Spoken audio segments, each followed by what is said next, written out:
Дашу, амандашу, музыкаты забавлю. Музыкада шу емес па? Музыка деген шу емес, музыка деген жүріңдер, толыққа апайдан тұрайық. Жүріңдер.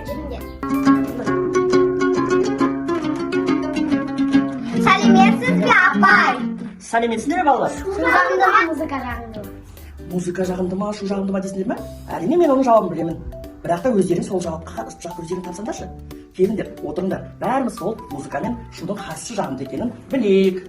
Ал біз зерттеп көрейік. Айта аласыңдар ма? Кім қалай ойлайды? Музыка жағымды. Музыка жағымды не? Кім біледі?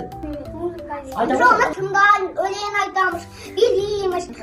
Музыка деген жеті нотадан тұрады. Ал балалар, мына бізде қандай аспап? Мелофон. Ал, осы аспаптардың үндері балалар бізде музыка болып саналады. Өйткені аспап бізде не шығарады? Аспап ноталар арқылы әуендер шығарады.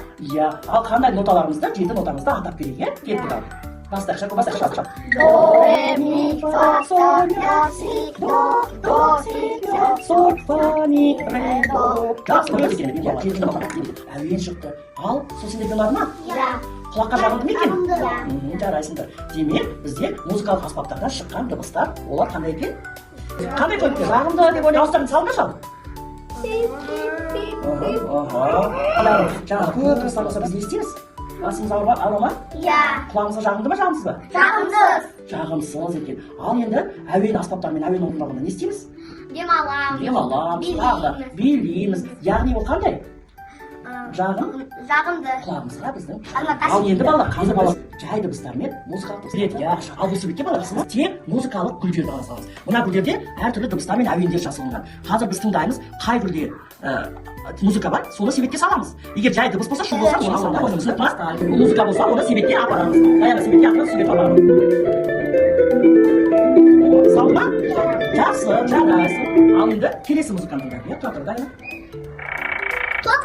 Бұл дыбыс па, шу ма, әлде музыка ма? Шу дейді. Ал егер бұл шу болса, салынбайды, иә, салып көрейік, дайын себет қой. Аха, салып иә. Салып қашып кетіп көрмеді ма? Жақсы, ол демек шу. Ал енді келесі қағаздың дыбысы қандай дедің? Құлаққа жағымды ма, жағымсыз ба дедің? Жағымсыз. Ал енді қағаздың шуынан біз музыка шығарып көрейікші ал.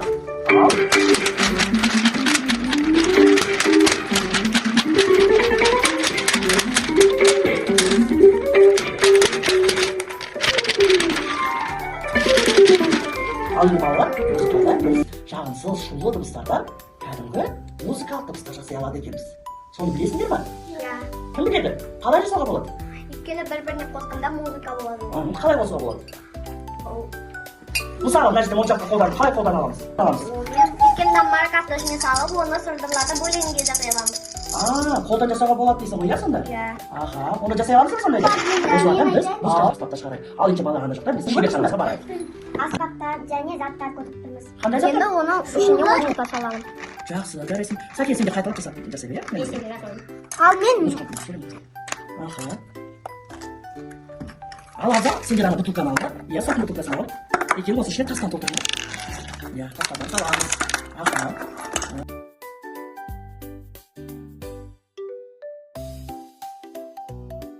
Біз не жасадық? біз аспаптар жасадық. Жақсы, жарайсыңдар. Қандай аспаптар? Керемет, жарайсың. Бұлардың барлығы, тоқта. Бұлардың барлығы неден жасалды? Тас, моншақ, еще жұмыртқадан және қасықтардан.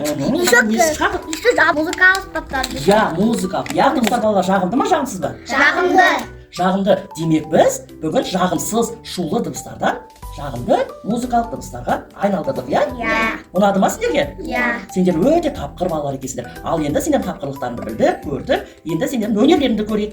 Осы қолдан жасалған аспаптарымызды қолданып оркестр ойнайық, иә? Зерттейміз, біз тыңдаймыз, дыбыстарды табамыз. Аспап жасап оркестрмен, музыкамен қуанамыз.